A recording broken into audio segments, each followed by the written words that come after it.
我每日都要在滚烫的鹅卵石上光着脚跳舞，但为了练就绝世舞蹈，我脚底的结痂结了丝，撕了结，最终我练成了绝世舞蹈，仅凭一舞就名动京城，而我也成了小侯爷的白月光。然而妹妹苏清欢心仪小侯爷良久，绝对不允许他败在我的石榴裙下。于是当晚，他便抱着枕头主动进了小侯爷的卧房。没想到小侯爷根本就不想看见他。你姐姐就不会像你这般轻浮。这句话彻底打碎了妹妹的自尊，她竟拉着我从城墙上一跃而下。没想到我不但没死，还重生到了被父亲带回府的那天。父亲让嫡母从中挑选一个养在身边。上一世妹妹选择了贤良淑德的嫡母，而我则被养在了能歌善舞的柳姨娘身边。这一世没想到妹妹竟先发制人，选择了柳姨娘。我瞬间意识到妹妹和我一起重生了。我爹明显愣了神，他素来更疼妹妹，也知晓妹妹心气最高，如今他放着嫡母身边做嫡女的机缘不要，竟要主动投去柳姨娘麾下。花儿，你这是何苦？爹，女儿真的想好了，就让嫡母收养姐姐吧。说完，他就打算去柳姨娘那里。经过我时，还悄悄冲我勾了勾唇角，那神情仿佛在说：这一世就让你来做那个受尽苦头的嫡女吧。我怎会不知苏清欢的心思？前世他一门心思想做嫡女，抢先扑进了嫡母怀里，但他没想到嫡母虽是正妻，却一直得不到我爹的宠爱，整个院子冷得像冰窖。而嫡母本人压根没有争宠的心思，更不会讨我爹的欢心，每日只在佛堂清修。苏清欢跟着他，被管得严丝合缝，天不亮就被婆子叫起，洗漱更衣后要去京中女子学堂听课，回来也不得歇息，嫡母会亲自盯着他拨算盘、看账本，一直忙到深夜。苏清欢简直苦不堪言，尤其是在他被账目搅得头昏脑胀时，我正跟着柳姨娘去戏班子听戏，在他写字写得手腕发酸时，柳姨娘正领着我踏青放风筝，更别提年岁稍长后京中公子小姐们的雅集会上，我被柳姨娘打扮得艳若桃李，既能唱歌又能弹琴，京中王孙公子无不倾心，都称我为京城第一美人。而苏清欢却无人问津，她无半分才艺，嫡母教的那些持家本事在这种场合半点用不上。好在她还有嫡女的身份，说媒时总占些优势。后来她爱上了永平侯府的小侯爷，不吃不喝的跪在嫡母面前：母亲，求您去侯府为我说亲吧。你年岁尚浅，此事日后再议。这般痴情癫狂，毕生祸端，罚你去佛堂抄心经30遍。苏清欢在佛堂抄经时，我正在雅集上跳柳姨娘教的绿腰舞。柳姨娘本是舞姬出身，请她亲手指导。我在花间起舞时，一颦一笑皆风姿绰约，挑动了无数王孙公子的心弦。据说那一日，京城男儿皆为我倾倒。哼，在咱们苏家，嫡女名分不过是个笑话，你去跟着那个老太婆受苦吧。这一世，妹妹毫不犹豫地选了柳姨娘。嫡母这里的日子的确苦得很。进了嫡母的房间，除了桌椅家具，就只有一尊佛像。你很失望吧？上一世以妹妹的性子进屋时，定是把失望写满了脸。谁能想到，堂堂主母失宠后，房里陈设竟不如一个妾室。要知道柳姨娘的屋子铺金镶玉，富丽堂皇，派头十足，我却平静地往香炉里添了块沉香。女儿觉得室内清简，人心便也明亮，再多金玉也比不上窗外照进来的阳光。嫡母微微挑眉，她望向我的眸中闪过一丝诧异，显然没料到我会这般说。倒是个有意思的姑娘。也罢，你既肯跟着我，以后便由我教养。我管教严苛，教的东西你也未必喜欢。夫人教什么，亲卵便学什么。堆积如山的账目铺在眼前，算盘架在桌前，嫡母手持戒尺，神情冷淡。要专注，分心超过3次，我便打你的手心。学看账目的确枯燥，远不如诗词风月有趣。这些数字看得人头痛，分清进账支出已十分不易，更别说从中分析门道了。我不时也会昏昏欲睡，这时戒尺便会轻落在掌心，其实打得并不痛，我却会立刻惊醒。嫡母收起了戒尺。很辛苦吧？是很辛苦，女儿知道，若我如今不学这些，将来嫁出去做了主母，人人都能仗着我不懂来欺负糊弄，那时只会更辛苦。人总要吃苦，女儿宁可吃学习的苦，也不愿吃无知的苦。嫡母微微扬眉，她本是个极美的女子，眉目间依稀可见当年的清秀，只是如今素衣礼佛，身上带着沉沉的木气。其实我很喜欢她，她虽对我始终淡淡的，却会在天凉换季时半夜悄悄来帮我掖好被角，再轻手轻脚的离开。可我爹不喜欢她，他素日里极少踏足我们院子。那天傍晚，我爹总算来了，他每个月会来一次嫡母这里，算是给正妻几分薄面。院子里的下人都欢天喜地的忙碌起来，气氛比往日热闹许多。可这一次，我爹做了还不到半个时辰，院外就传来了歌声。是谁在唱歌？小厮走上前去，是柳姨娘在教欢姑娘学唱呢。不一会儿，柳姨娘就带着一阵香风走了进来，她打扮的花枝招展，牵着同样艳俗的苏清欢。苏郎，听见花儿唱歌了吧？是不是比我当年唱的还好？当年你在湖心亭与我初遇，唱的也是这首曲子。没想到苏郎还记得，卢家这嗓子如今不如当年了，好在能交给女儿。欢儿，请你爹爹去房里再唱一遍，可好？苏清欢立刻上前，亲密地拉住我爹的袖子。爹爹，我和姨娘都想你了。院子里备了茶水果子，你一边吃一边听我唱，好不好？他和柳姨娘一左一右，巧笑倩兮，围着我爹撒娇。不过片刻，我爹就被他俩拉走了。嫡母的房间里只余下满是寂静，几个小丫鬟难免面露沮丧。老爷1个月才来这么一次，还被抢走了。夫人，这菜还上吗？今晚的菜都是小厨房得知老爷要来特意做的。上啊！为什么不上？我爹不吃，我们吃。难道男人不来，咱们女人就连饭都吃不得了？都给我上！今天有珍珠烩八仙是吧？我最爱这道菜，一个人就能吃掉一盆。丫鬟们被我说的精神一振，立刻动手布菜，屋子里的气氛又热闹起来。好丫头，是个争气的。此后嫡母常叫小厨房做这道珍珠烩八仙，我吃了无数碗，却再没见过我爹的影子。他几乎日日宿在柳姨娘那里，府里有什么新鲜吃食玩物，也都先紧着柳姨娘和苏清欢。白日里苏清欢见了我，笑得耳坠乱晃。瞧见了吗？嫡女又如何？爹的心在谁那，谁才过得尊贵体面。他等着看我哭丧着脸的模样，我却神色不变。妹妹，你有没有想过，小区是戏子幽灵才唱的，柳姨娘如今能让你唱曲妖宠，以后就能用更低的法子作践你。哼，你不过是嫉妒罢了，等着吧，往后你有更多苦要吃。说罢转身就走，可我并没骗他。前世柳姨娘也是这般待我，她教我唱曲跳舞，让我给我爹表演才艺博宠。那时府里只有嫡母和柳姨娘，嫡母不得宠，柳姨娘靠这些就够留住我爹。后来我爹又纳了年轻貌美的新人，这些手段就不够用了，柳姨娘便开始用别的手段给我下药，让我上吐下泻，在我练武的地上抹猪油，害我摔伤。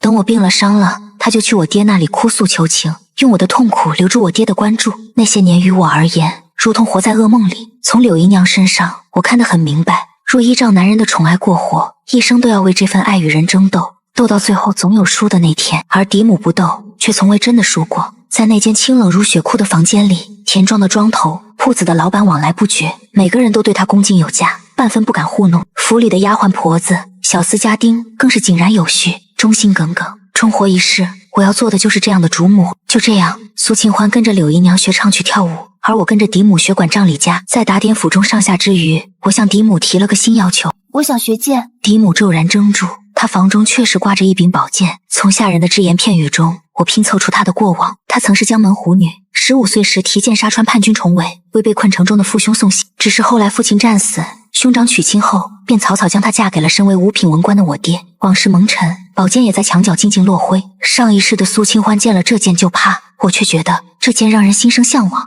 求夫人教我学剑。我望着他的眼睛，他面无表情，我的心也越发忐忑，不知这宝剑对他而言是荣耀还是伤痛。良久，嫡母冷淡转身，只留给我一个背影。就在我以为被拒绝而沮丧时，嫡母远远丢下一句话来：去院子里扎个马步给我看看。从那日起，我便跟着嫡母练剑。春去秋来，转眼间我已是亭亭玉立的大姑娘。那一日我在湖边练剑，剑光乍起，掠过四周的桃花枝，片刻间所有花茎齐齐落下，断面切口整齐利落。我心中知道我的剑法练成了，身后突然响起叫好声，我猛地回头，才发现一群出来踏青的公子小姐，不知何时躲在山石后，其中正有我的妹妹苏清欢。不得不说，苏清欢确实是当今世家贵女里最出挑的。她今日一身桃红罗裙，公子们簇拥在她身边，频频献殷勤，这是她前世从未有过的荣光。可就在她飘飘然时，公子们却瞥见了湖边舞剑的我。回首的公子率先赞叹：昔有佳人公孙氏，一舞剑气动四方，今见姑娘风采尤胜当年公孙氏。他话音刚落，其余公子也纷纷附和，无人再理会身旁的苏清欢。苏清欢望着我，目光阴沉的几乎要滴出水来。那日我练剑归来，匆匆洗了澡，就听见门口传来喧哗。欢姑娘的簪子丢了，都仔细搜。原来是苏清欢的人。我擦着滴水的头发上前质问：你又发什么疯？我知道，青鸾姐姐不会偷我东西，但未必嫌疑，少不得要搜一搜。仆妇们得了令，冲进我房间一通乱翻。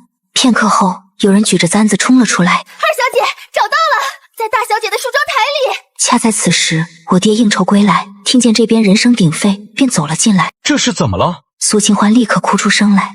姐姐，我知道你羡慕我，和姨娘得爹爹疼爱，有吃有穿，可你怎能偷我的簪子？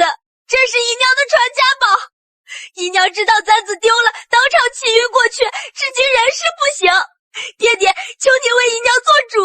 前厅里，我爹高高坐在主位，旁边是委屈啜泣的柳姨娘和苏清欢。看着他们俩如出一辙的哭相，我竟觉得格外好笑，当真忍不住笑了出来。我爹勃然大怒：你笑什么？偷了东西还敢笑？我苏家出了你这样的女儿，简直败坏门风！今日便该将你乱棍打死！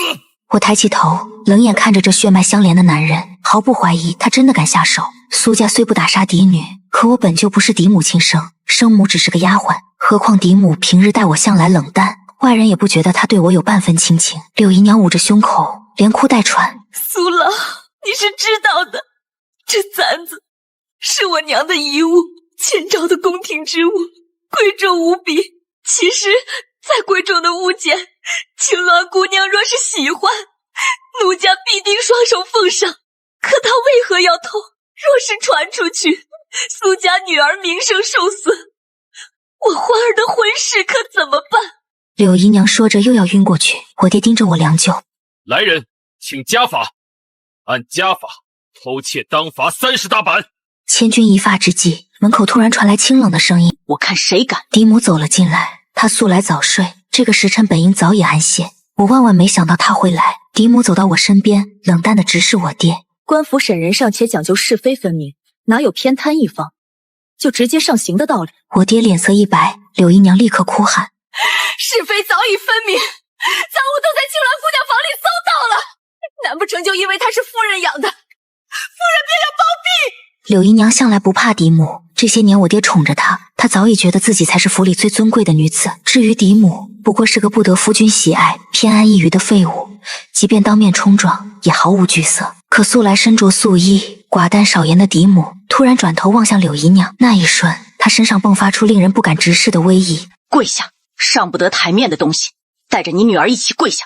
柳姨娘愣住了，求助地看向我爹，可我爹却没有发话，只是脸色发白地望着嫡母身后，那里站着10来个高壮男子，他们不进屋，只是沉默地立在门外，个个如铁塔般沉稳。那是嫡母从将军府带来的陪嫁府兵，往日里我只当他们是普通家丁，换他们留书理书，他们也总笑呵呵地应着，还会给我买芝麻糖吃。如今他们全都披甲戴刃，沉默肃立，个个都是跟着老将军上过战场的。我爹的手开始发抖。主母发话，你竟敢顶嘴，着实不敬，还不跪下认错？柳姨娘吓得一哆嗦，这才拉着苏清欢不情不愿地跪了下去。可她仍不死心，举起簪子递到嫡母面前：夫人，这赃物当真在青鸾姑娘房里找到的，这是我母亲的遗物，前朝后妃的物件，如今市面上早已绝迹。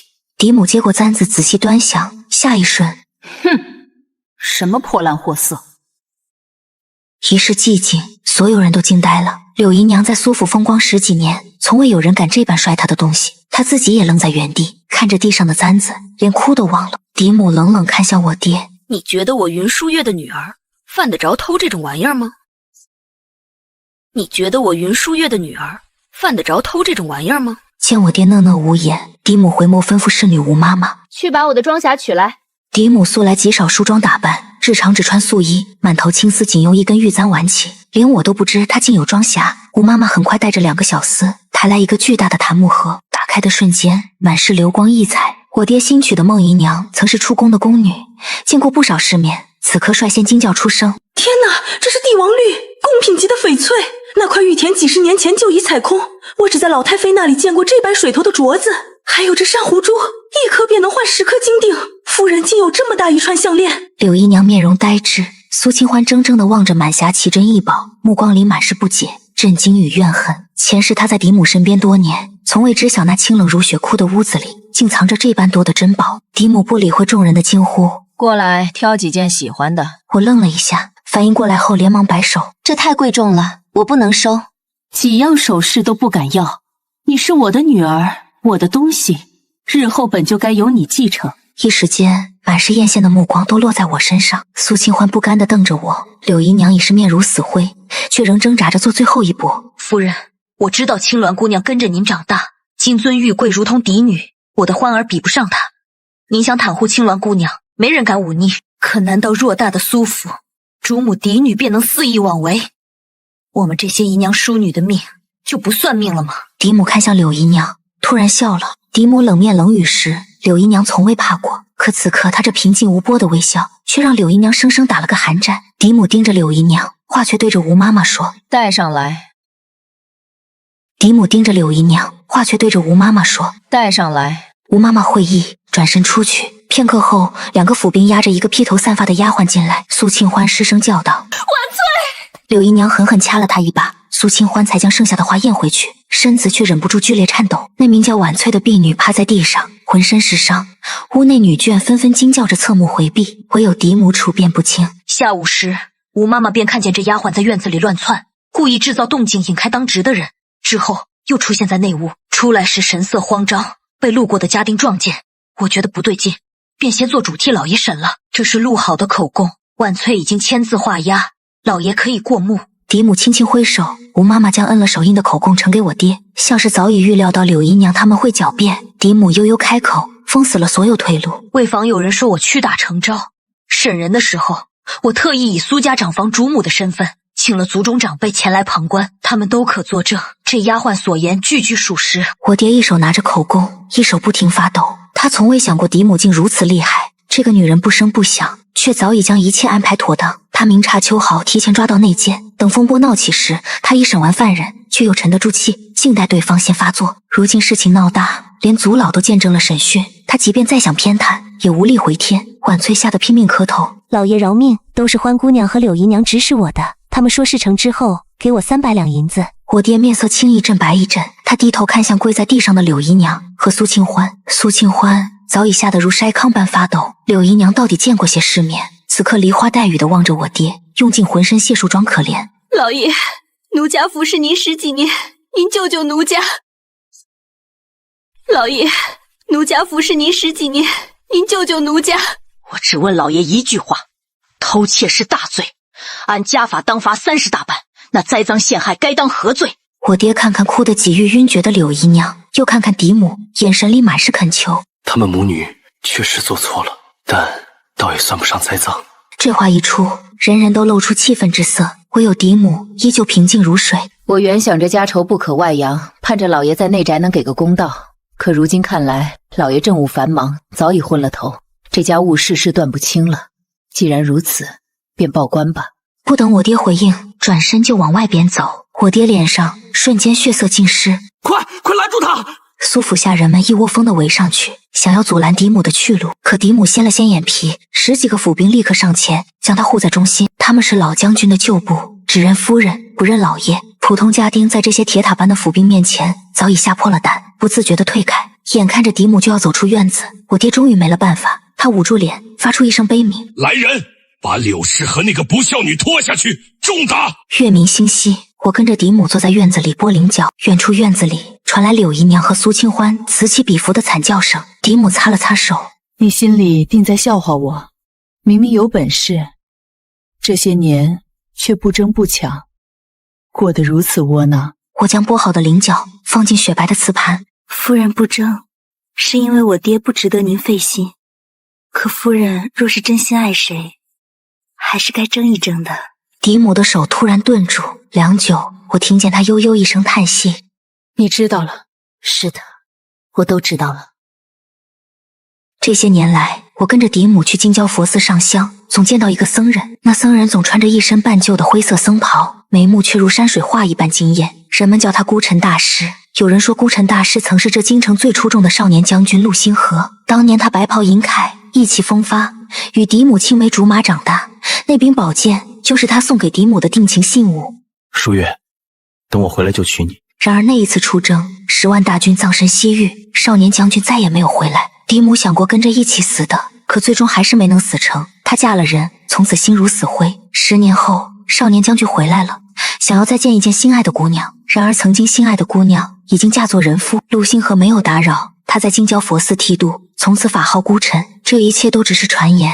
我在佛寺里却亲眼见过嫡母与孤尘大师相见，二人遥遥行礼，仿若两个淡淡的路人。如果不是听过那些传言，没人会觉得他们认识彼此。只有一次，嫡母病了，高热不退，流水的汤药灌下去都无济于事。我爹待在柳姨娘那里，小丫鬟去请了几次，都被柳姨娘拦了下来。吴妈妈满头大汗地握着夫人的手，叫她来好不好？叫她来。我站在一旁捧着药碗，几乎瞬间明白了应该叫谁，把药碗塞给吴妈妈。我骑着一匹最快的马，冲出夜色，直奔京郊佛寺。孤尘大师来了，没有进嫡母的房间，只是在隔壁的佛堂敲了一整夜的木鱼。嫡母听着木鱼声，渐渐的好了起来。隔着一堵墙，他知道他在陪着他，不必见面，自有相同的月华照在二人身上。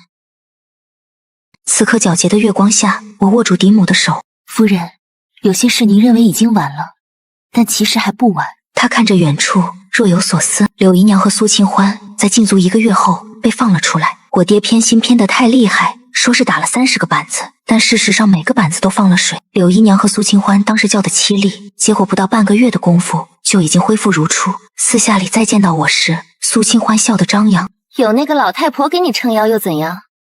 看吧，一个家，最后还是男人说了算。在这府里，谁也大不过爹去。消息传到嫡母这里时，她正临床修剪瓶中的花枝。听到吴妈妈的禀告后，她扬了扬眉，没说什么，只是伸手剪断了一支开得最妖艳的芍药。她看了看修剪完的花枝，算了，扔出去吧，整瓶花我都不想要了。吴妈妈领着小丫鬟们把花搬出去时，眼角带着笑。我们都知道，嫡母这么多年不除掉柳姨娘，是因为我爹配不上她去动手。现在她连我爹一起不想要了。此后的日子貌似过得平静，嫡母开始教我更深的东西。她带我巡田庄、巡铺子，让我亲眼看着她如何打理浩大的产业。而在巡查的过程中，我惊讶地发现，这些田庄和铺子的主人全是嫡母，和苏府一点关系也没有。这是极度令人震惊的。毕竟在我朝，女子出嫁前的财产都是父兄的，出嫁后哪怕当了主母，所有收入也都要入公账，独属于女子自己的财产只有1份嫁妆而已。所以嫡母在10几年的时间里，将她的嫁妆扩充了无数倍，打理成了如今这样大的一份产业。我惊得脸色煞白，嫡母瞥我一眼，嗤笑出声：瞧你那傻样，真以为我这些年来除了念佛，什么正事都不干？做女子的，爱和钱总得占一样吧？我已经没有爱了，再不多赚点钱，那不真成了废物点心？我忙不迭地点头称是，并惊讶地发现嫡母似乎变活泼了。我跟着嫡母学习致富秘诀的时候，苏清欢那边也没有闲着，梨园弟子们流水一般出入柳姨娘的院子，丝竹声不绝于耳。我知道是苏清欢在学绿妖舞，她变得更美了，常年学舞让她的身段轻盈柔软。一起参加京中公子小姐们的聚会时，公子们纷纷称赞她为京中第一美人。他们曾经也被我的剑术所倾倒，但很快发现我性子硬邦邦的，更从不愿意舞剑给他们看。苏清欢就不一样了，她有那么多的才艺，会唱曲，会弹琵琶，会跳各种各样的舞。公子们赞叹：清欢姑娘真是才貌双全，不知何人有幸能将她金屋藏娇。同为苏府小姐，这位大小姐性子却乏味得很，也谈不上什么才艺。望她还跟着嫡母长大，如今竟比不上二小姐半点。我姐姐有才艺的，她算盘拨得好，以后估计是打算做个账房先生呢。说完，她便和周围的公子小姐们笑作一团。很快便到了京中雅集会的日子，苏清欢势在必得。前世我在佛堂抄经，你在雅集会上献舞，自那之后，小侯爷就对你一见钟情。可是妹妹，这一世会跳绿妖舞的人变成了我，你拿什么和我争呢？我毫不生气，低着头拨弄我的算盘。妹妹，看在姐妹亲情的份上，我给你最后一个忠告，别跳绿妖舞。哼，你果然是怕了。苏清欢得意地扬起下巴离去，在她身后，我默默地耸了耸肩。我提醒过她了，她不听，那就不关我的事了。雅集会那日，各位公子小姐都分坐两边，永平侯府的小侯爷楚昭烈也坐在其中。他一身黑色长服，眉眼俊美的让人离不开眼，却又带着掩饰不住的杀伐气。怕他的人称他为修罗阎王。爱他的人则恨不得奉上一切求他一笑。我的妹妹苏清欢显然属于后者。雅集会开到一半，随着丝竹声响起，苏清欢出现在亭阁的正中央。她莲步轻移，甩动水袖，腰肢柔软，千娇百媚，这是柳姨娘的绝杀利器。她一直坚信，天下所有男子见了这舞都会神魂颠倒。席上的公子们的确露出了痴迷的神色，然而随着最初的悸动渐渐过去，这些公子们开始你看我，我看你，他们的眼神也由询问转为震惊，最后再转为惶恐。苏清欢并没有注意到这些，一舞跳罢，她盈盈欠身。此舞名唤绿妖舞。她以为会有山呼海啸的喝彩声，然而席间一片静默。随后第一个公子站了起来。抱歉，我有些事，先行一步，我与兄长同去。立刻有公子跟上，随后其他公子们也纷纷离席，好像生怕自己走晚了一样，争先恐后的离开了雅集。苏清欢呆呆的站在原地，她不明白是哪里出了错。满座的公子中，楚昭烈是最后一个走的。他沉默良久后，起身朝苏清欢走去。素来冰冷的他，眼角眉梢第一次露出如此温柔的神色。苏清欢只觉得心口砰砰狂跳。小侯爷，然而楚昭烈径直掠过了他，走向了站在他身后的我。我们是不是见过？楚昭烈并不记得前世的事，他仅仅是对我有一种似曾相识的熟悉。然而即便是这一点熟悉，也足够让苏清欢害怕了。尤其他不明白为什么绿妖舞没有取得预想中的效果。我刚回苏府就被他一把抓住。是不是你提前做了什么手脚？难道你背着我偷偷练绿妖舞了？你提前跳给他看了？他想扑上来撕扯我，然而下一瞬，我爹带着一队家丁冲了进来。他指着苏清欢，给我把这个混账绑起来！苏清欢被家丁们按住，他拼命挣扎，哭着问父亲：爹爹，我做错了什么？我爹溺爱了苏清欢10几年，这是苏清欢第一次看到他如此可怕的神色。还敢问，在雅集上你跳了什么东西？绿妖舞啊！他心心念念了一世的绿妖舞，学会了它就能走上奔向爱情的康庄大道。可是他不知道，前朝灭亡时，我朝的开国皇帝曾在醉酒后对着满殿的舞姬感叹：商女不知亡国恨，隔江犹唱后庭花呀！彼时舞姬们在跳的就是绿妖舞。从此之后，这支极柔极媚、极娇极艳的舞就被视作亡国的靡靡之音。其实房间青楼里的那些女子们仍然能跳此舞，毕竟那也只是皇帝的酒后之言，朝廷从未明令禁止过此舞。可苏清欢是官家的小姐，她的举动不光代表着她自己，还关乎背后整个家族的态度和脸面。苏府千金在本该轻谈诗词文章的雅集会上当众奏乐跳绿妖舞，往日也就算了，如今国事动荡，四面都在作战，我爹再溺爱她也终究是保不住了。苏清欢被关在宗祠里7天7夜，我去看她的时候，她形同枯槁，一对昔日里流光溢彩的秋水明眸此刻瘦的眼眶骨都凸显出来。她没看见我过来，只对着空气呢喃：你们去告诉父亲，他冤枉我了，这支舞是姨娘叫我跳的，如果有问题，姨娘怎么可能不知道？柳姨娘或许真的不知道，她自己只是个坊间出身的舞姬，靠着美色和谄媚的本事被我爹带回府里，但她的上限也仅仅是做个不出府门的妾室，眼界到底是有限的。又或许柳姨娘其实是知道的，但她需要赌这一把。这些年来，她打着苏府的旗号，在外面做一些见不得人的生意，如今欠了巨债。她知道如果东窗事发，我爹不会放过她，所以她需要苏清欢嫁入高门，成为她新的依靠。苏清欢呆呆地看着我，不对，这不对，上一世你明明也跳了，为什么你跳了绿妖舞就得到了楚昭烈的爱？那妹妹，你有没有想过，楚昭烈爱我，其实根本就不是因为绿妖舞。上一世我不愿意跳绿妖舞，虽然跟着柳姨娘长大，但我只要有机会就会去学堂里旁听。我知道与绿妖舞有关的一切，更知道一旦我跳了此舞，不但会沦为全京城的笑柄，更有可能让整个家族大难临头。但是柳姨娘逼我，她抓着我的手：青鸾儿，你父亲又纳了新的小妾进门，这苏府眼看就要没有我们的容身之地了。你信我，只要当着那些王孙公子的面跳这支舞，总会有人愿意娶你。妻也好，妾也罢，总之在你跳不动这舞之前，咱们总还有10来年的好日子过。我仍然拒绝，然而柳姨娘绑了我身边的小丫鬟，用他们的性命要挟我。你不跳是吧？那左右活着也是没意思，不如将这几个陪你多年的丫鬟打死，叫身边的人先给你陪葬。我让柳姨娘放了小丫鬟，然后在雅集上跳了绿妖舞。在我跳这支舞时，楚昭烈是厌恶我的，认定我是个为了讨好男子甘愿自轻自贱的人。直到他发现我在跳完那支舞后，没有和在场的任何公子说话，而是一个人去了后院。楚昭烈赶来时，就看到了我在墙上写下的词：不是爱风尘，似被钱缘误。而我在写下这首绝笔词后，已经踢倒脚凳，想要了却这绝望的人生。那一刻，楚昭烈才意识到绿妖舞的背后是种种不得已的苦衷。他救了我，又帮我镇压了在场的其他公子小姐，以永平侯府的势力，让他们不得在外提起我跳绿妖舞的事。我为了谢他，送了他我亲手做的剑穗，他作为还礼，送了我文房四宝。后来他用那柄剑在战场前线杀敌，我用文房四宝在大后方写下对他的思念。最终楚昭烈凯旋归来，3书6礼求娶于我。那婚帖上写着愿聘汝为妇，永结同心。可我们没能永结同心。前世楚昭烈战胜归来时，只看到我摔得血肉模糊的尸体，人人都知道他的未婚妻死了。于是流水般的媒人来到府上，劝他节哀顺变，为他介绍新人。楚昭烈赶走了他们，然后独自来到了静郊佛寺。佛寺有3000级台阶，他一阶一阶地磕了上去，点燃了长明灯。不是爱风尘，是被钱缘误。花开花落自有时，总是东君主。去也终须去，住也如何住？若得山花插满头，莫问奴归处。他对着满殿神佛叩头，一下又一下，求他们救救我，给我一次重来的机会。直到一个灰色身影在他面前停下，僧人垂眸望着他，眼神悲悯。人间最是相思苦，罢了，我成全你。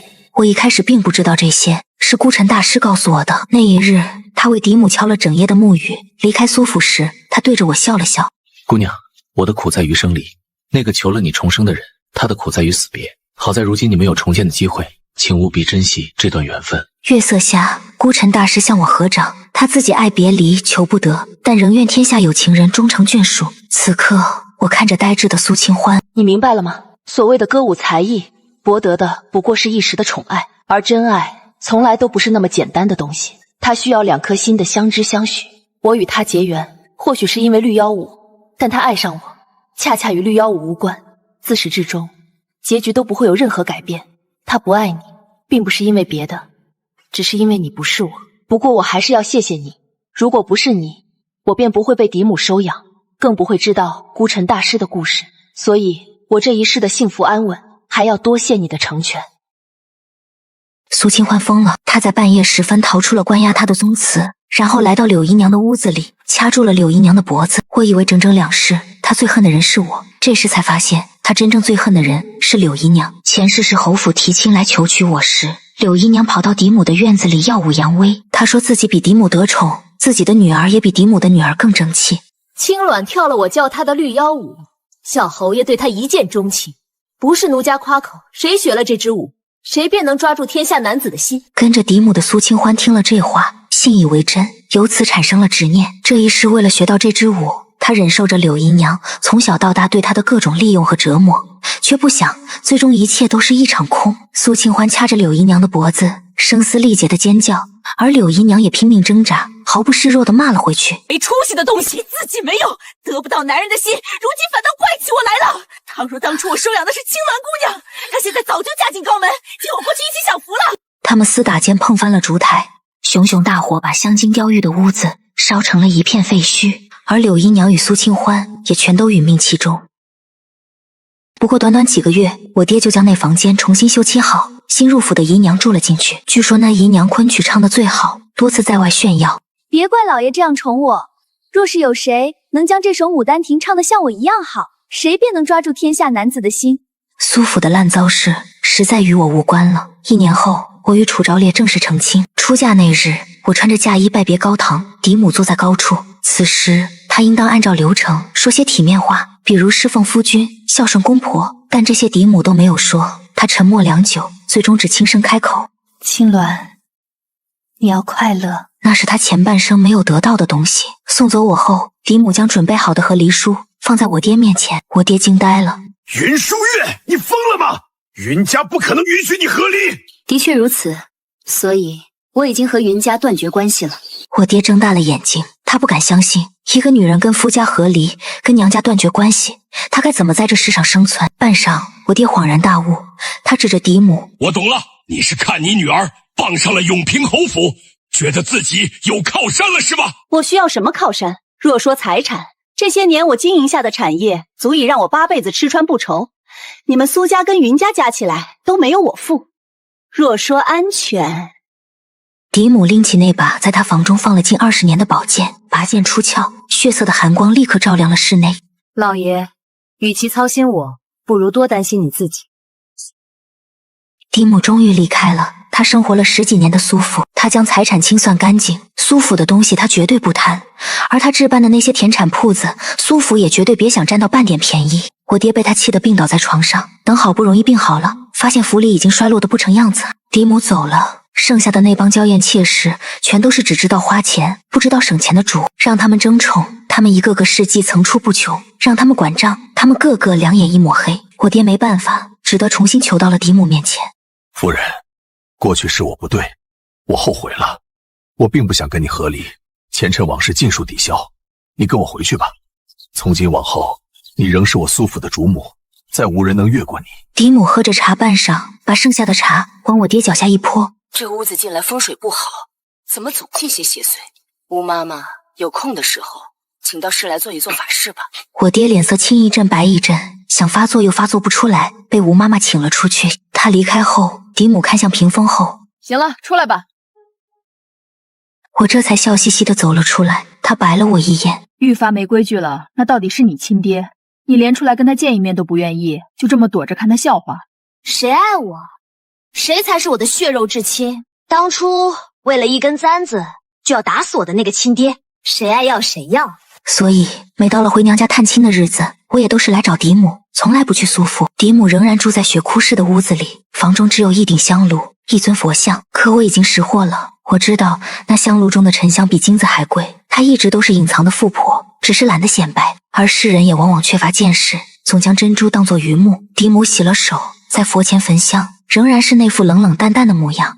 讲讲你在侯府的近况。已是侯府主母的我，立刻又变回了那个被老师拷问功课的学生，半点不敢掉以轻心。自我执掌钟馗以来，商铺宅邸都已清点完毕，府中下人治理得当，个别刁奴皆被处置，以儆效尤。同时我得到消息，陛下即将与西域通商，因此我提前用嫁妆制备了马匹、茶叶、丝绸和瓷器，更准备在官道附近看好位置开设客栈。未来这些收益不入侯府的公账，皆作为女儿的立身之本。我自认为交出了一份不错的功课，嫡母却看着我叹了口气。谁问你这些了？这些教过的东西，我自然知道你学得很好。我不放心的是那些我没教过的。我低下头，缓缓红了脸。他待我很好，跟他在一起，我每天都很高兴。嫡母终于满意的笑了。她曾告诉我，身为女子，钱和爱我们总要占一样。现在换作我来告诉她，贪心一点又何妨，两样全都可以要。嫡母看向窗边，那里有一只青玉花瓶，里面插着一支绽放的红梅。窗外夜色渐浓，灰袍的僧人背着花锄，将新鲜的梅花送来。月色下，他长长的行了一礼，嫡母亦还了一礼。透过窗边那株怒放的红梅，我望向远处，依稀看到了意气风发的少年少女。等我战胜归来，就娶阿月。好，那你可别让我等太久。其实等太久也没关系的，因为不管世事怎样变迁，相爱之人总会再相逢。自此千山无悔，万水相随。